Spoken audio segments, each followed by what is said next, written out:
You don't need a better strategy. And if that sentence annoys you a little, that's probably a good sign.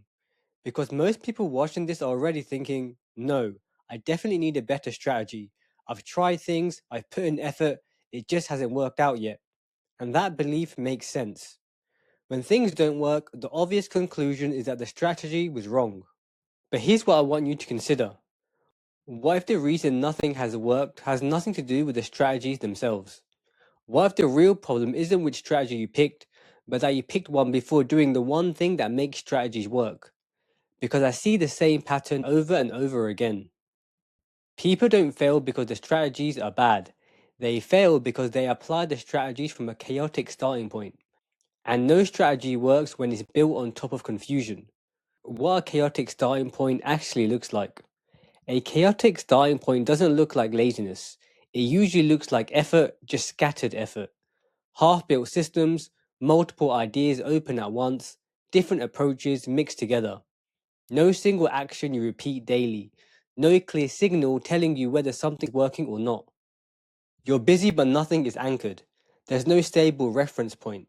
So when something doesn't work, you can't tell why. Was it the idea, the timing, the execution, the audience? And because there's no stable base, every strategy you try feels temporary, fragile, easy to abandon. And that's the real problem. Not the strategy itself, but the ground it's built on. The state most early stage builders are in. If you're early stage, there's a good chance your situation looks like this. You've tried things, maybe not long enough, maybe not perfectly, but you've tried. You've watched content, you've followed advice, you've switched approaches more than once. And now you're in this strange middle ground. You're not a complete beginner anymore, but you're also not confident. You don't feel lost, but you don't feel grounded either. Every decision feels heavy. You second guess constantly. You start something, then stop, then wonder if stopping was a mistake. And the worst part is this: you're doing things, but nothing feels solid. Nothing feels stable.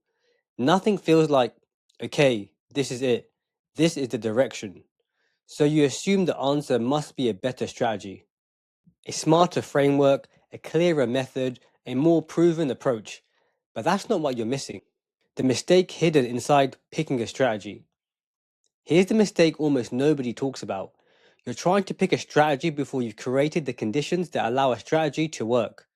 You're asking which path is right before you've answered what am I actually doing right now? So every strategy feels fragile.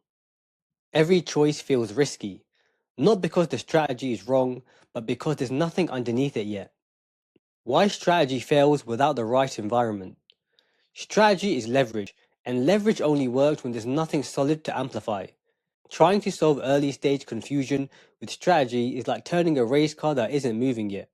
You can adjust everything perfectly, but nothing compounds. Most people think strategy creates momentum. In reality, momentum creates strategy. Until you have consistency, feedback, and a narrow focus, strategy has nothing to work with. It doesn't clarify, it overwhelms. That's why even proven strategies collapse early on. Not because they're wrong, but because they were introduced too soon. The moment I realized strategy wasn't the issue. Let me tell you a short story. For a long time, I kept switching strategies. Not because I was lazy, not because I didn't care, but because nothing ever felt right. Every time I chose a direction, another option would start whispering in my ear. This one scales better. This one is safer. This one is simpler. This one works faster. So I'd start, then hesitate, then switch. And every switch felt logical. Each one had a good reason. But over time, everything started to feel chaotic. Not externally, internally. I wasn't failing loudly, I was stalling quietly. And the moment things changed wasn't when I found a better strategy. It was when I stopped trying to pick strategies and fix something more basic first. What no one tells you about strategy.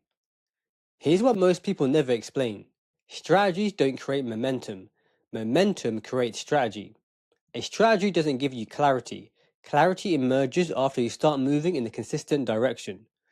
But early stage builders do the opposite. They wait for clarity before they commit. And that creates a loop. No clarity, no commitment. No commitment, no feedback. No feedback, more confusion. More confusion, more switching. Eventually, you stop trusting your own decisions. This is why everything feels fragile when you're early stage. Every choice feels like it might be the wrong one. Every decision feels permanent. Every pivot feels like failure because you're trying to make perfect decisions from a position with no leverage. And without leverage, every choice feels risky. So you overthink, you compare, you hesitate, you delay. Not because you're scared of work, but because you're scared of locking yourself into the wrong thing. The false signals that make you think a strategy isn't working. Early stage feedback is quiet, messy, often discouraging.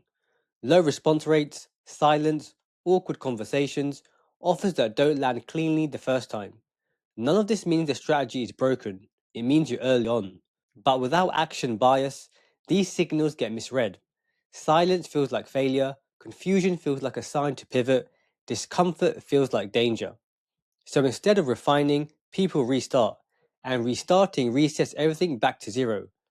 That's how strategies get abandoned right before they start teaching you something useful.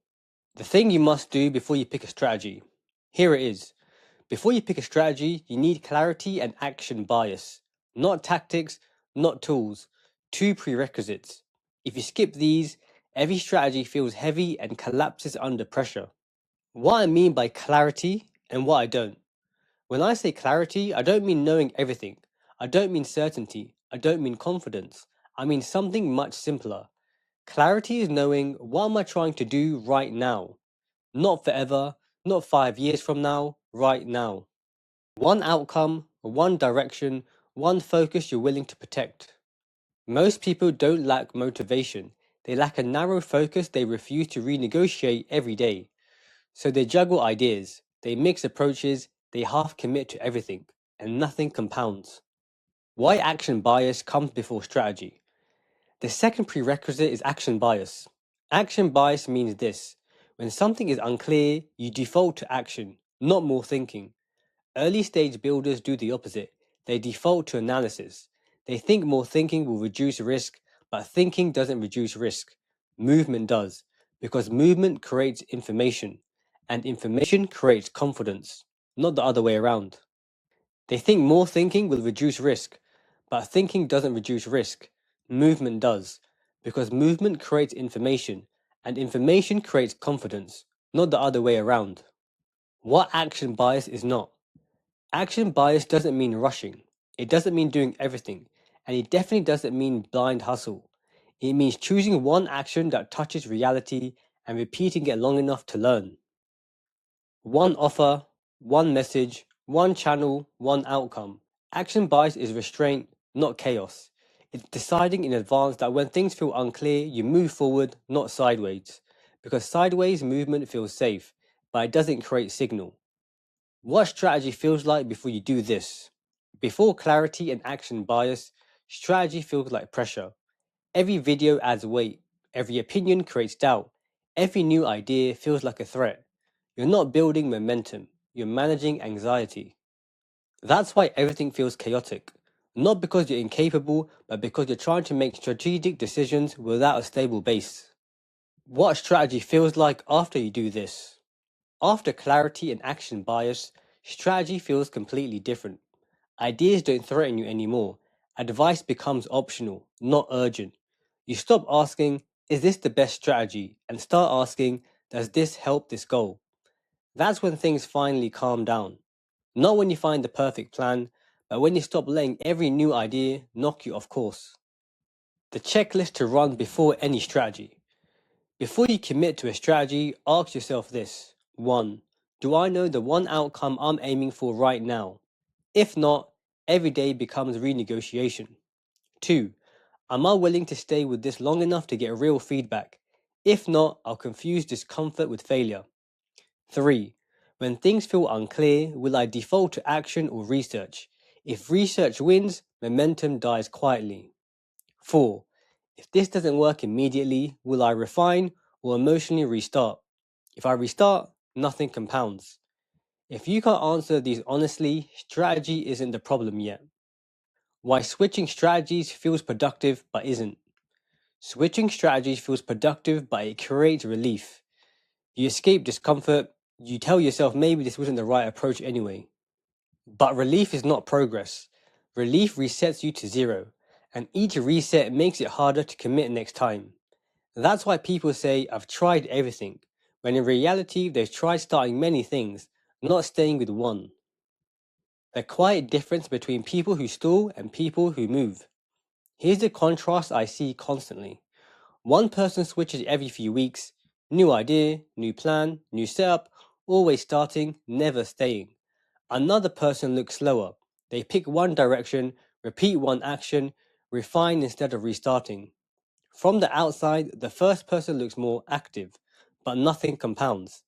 The second person builds momentum quietly because momentum only comes from staying put long enough for feedback to stack. The fear underneath strategy hopping. The real fear isn't failure, it's commitment.